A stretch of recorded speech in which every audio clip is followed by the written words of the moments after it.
Salut, c'est Trado, content de vous retrouver pour la mise à jour de l'indice parisien. Alors avant que je n'oublie, je vous rappelle que mercredi qui vient, donc dans 2 jours, j'aurai le plaisir de vous accueillir comme il se doit et comme tous les mois pour le webinaire gratuit. Donc n'hésitez pas à vous inscrire dans l'onglet webinaire tout en haut du site, hein, et là vous pourrez effectivement mettre votre inscription pour participer à ce webinaire consacré à mon dernier ebook sur les retracements de Fibonacci. Donc n'hésitez pas. Bon, mauvaise séance avec moins 1,8%. Les fondamentaux, c'était même pas la peine de faire une diapo pour ça, parce qu'on sait très bien ce qui se passe. Ce sont les impasses, hein, auxquelles on ne cesse d'assister, hein, réunion après réunion sur le dossier grec. Personne ne veut le dire, mais enfin si, de plus en plus d'intervenants pensent et le disent que le Grexit est de plus en plus envisageable. On ne sait pas trop ce qui va se passer en cas de Grexit, mais en tout cas, on se dit que ça ne peut pas être bon. Et du coup, on continue d'abandonner du terrain à mesure que les parties prenantes, eh bien, font acte de leur désaccord sur quasiment tous les points. Et donc, on abandonne 1,8%.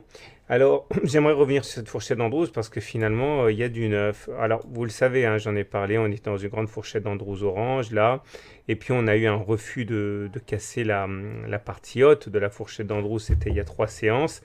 Et on s'est retrouvé dans une situation où soit, effectivement, on rallie la médiane ici, qui est l'objectif naturel, soit on se dit que c'est trop bas et on va sortir par le haut.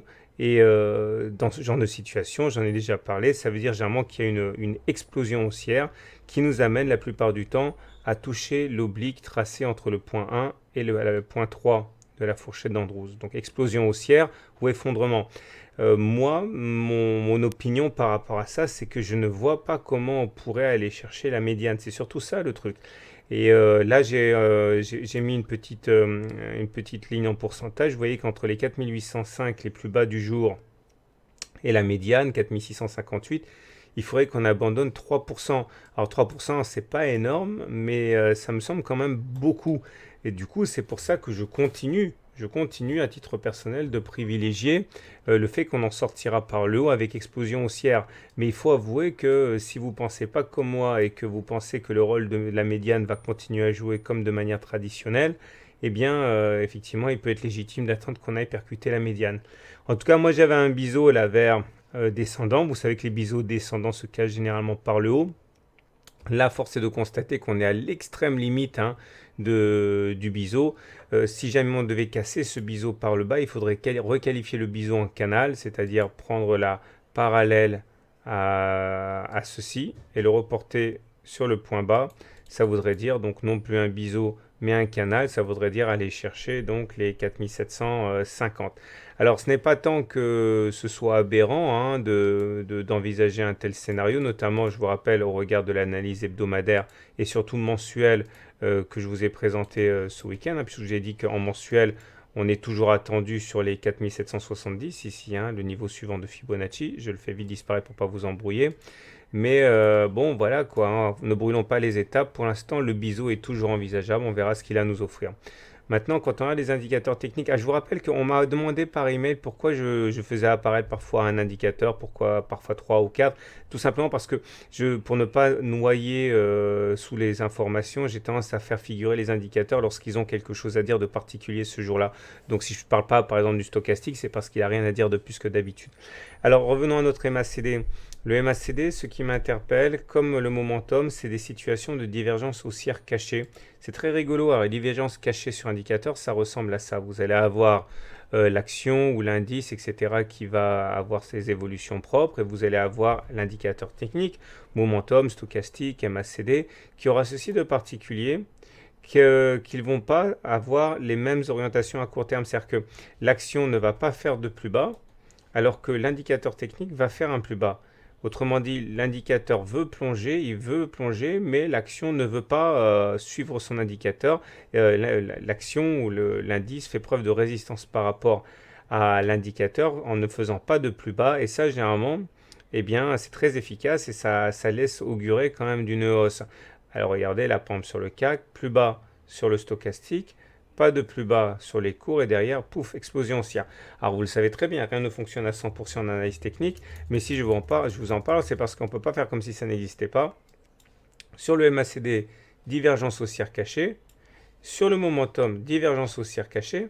C'est-à-dire que les deux indicateurs font des plus bas, mais en même temps, les cours ne font pas de plus bas. Donc je vous rappelle que les signaux d'achat et de vente ne sont pas donnés par les indicateurs techniques, par les prix eux-mêmes, mais les indicateurs techniques avertissent quand même sur des situations qui sont un petit peu ambiguës.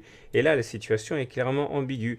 Cette baisse-là n'est pas conforme avec ce que nous donnent les indicateurs techniques. Voilà, donc on va surveiller de près ce qui se passe sur le front grec.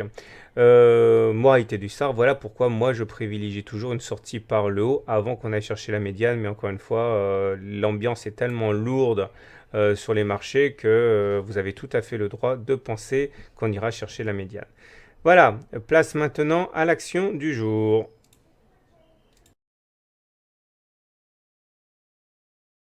Alors, chose promise, chose due, voilà l'analyse de Oncodesign qui m'a été redemandée sur le forum Boursorama et c'est l'action qui a été le plus demandée par mail aussi. Donc j'en refais l'analyse technique, mais vous allez voir finalement qu'il n'y a pas grand-chose de neuf par rapport à la vidéo de la semaine dernière, si ce n'est que les statistiques ont encore été respectées. Alors on va commencer par l'analyse hebdomadaire. Ici, chaque bougie correspond à une semaine de cotation. Et avant de commencer, je vous rappelle que le plus important, ce ne sont pas les analyses techniques, ce sont bien les analyses fondamentales, les news, et c'est bien l'analyse fondamentale qui doit dicter votre conduite d'achat ou de vente. Alors, je répète le plus important. Ça, c'est la Bollinger inférieure. Ça, c'est la Bollinger supérieure. Ok. Et quand on clôture au-dessus de la Bollinger supérieure, comme ça a été le cas ici ou encore là, et là, contrairement à ce qui s'est passé là, par exemple, ça s'appelle un T1. Donc ça s'appelle un T1, ça s'appelle un T2 et ça s'appelle un T3. Et j'avais également dit la dernière fois que lorsque l'on fait des T1, T2, T3, pendant que la Bollinger supérieure augmente et que pendant que la Bollinger inférieure descend, eh bien on a plus d'une chance sur deux la semaine d'après, ou la bougie d'après, de refaire une autre clôture au-dessus des Bollinger, donc un T4. Maintenant, il faut savoir que pour que le mouvement soit pérenne, il faut qu'à chaque fois que l'on inscrit une telle bougie, on vienne quand même faire un contact sur la Bollinger supérieure, comme ça a été le cas ici, ici ou là. Parce que sinon, ça signe très souvent la fin de la hausse et une consolidation. Là, comme vous pouvez le voir, on est bien parti si on devait clôturer aujourd'hui, mais c'est stupide parce que c'est lundi qu'on est.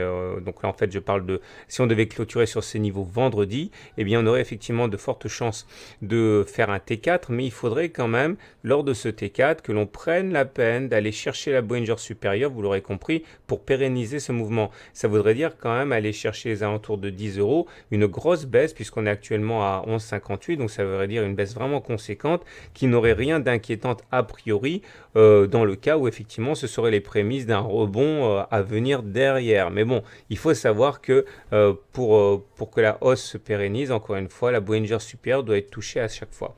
Sinon, en termes d'analyse de Do et d'Ishimoku, on est en tendance haussière. Ça, vous pouvez vous en rendre compte assez facilement, même sans ces analyses, puisque, comme vous pouvez le voir, contrairement à ce qui s'est passé là et là, les pics sont ascendants et les creux sont ascendants. Et quand les pics et les creux sont ascendants, on est en tendance haussière au regard de théorie de Do. Et quand on est au-dessus du nuage, c'est la zone ici qui est bleue, on est en tendance haussière au regard du système Ishimoku. D'ailleurs, regardez le formidable travail de nos sentinelles, la Tenkan ici en marron et la Kijun qui ont parfaitement joué leur rôle de support sur les plus bas d'aujourd'hui, comme ils ont parfaitement joué leur rôle également la semaine dernière. On rebondit sur la Tenkan, on rebondit sur la Kijun, donc franchement c'est plutôt très bien parti. Maintenant, regardez en journalier, c'est marrant parce que vous allez avoir l'occasion de voir à quel point c'est utile l'analyse technique.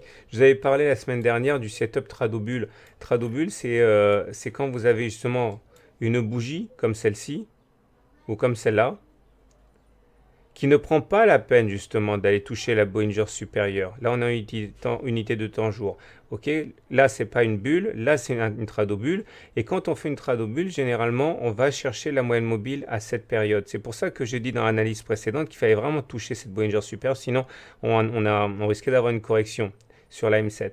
Et la dernière vidéo, j'avais dû faire gaffe, hein, puisque justement, journalier, on avait fait un tradobulle ici, c'est-à-dire T1, T2, T3, T4, certes, mais là, la T4 était sans contact avec la Bollinger supérieure, donc derrière, il y avait un risque sur un retour sur la M7 qui était envisageable. Et regardez, ça s'est produit justement la séance de vendredi. On est venu chercher la M7, niveau à partir desquels on a rebondi, d'ailleurs sur la Tenkan et sur la Kijun encore, hein, pour aller se loger une fois de plus au-dessus de la Bollinger supérieure aujourd'hui. Donc je vais avoir tendance à dire la même chose pour l'hebdo que pour le journalier.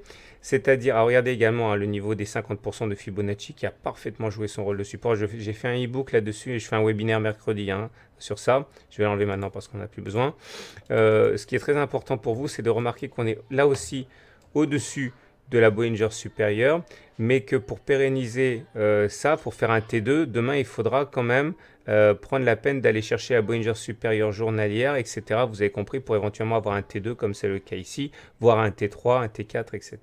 Donc un retour sur la Bollinger supérieure qui est actuellement à 10,7, demain serait en fait non seulement envisageable, mais aussi souhaitable pour espérer ne pas former, vous l'aurez compris, une tradobulle avec retour sur la M7. Voilà, je vous souhaite une bonne soirée, je vous souhaite de bons trades.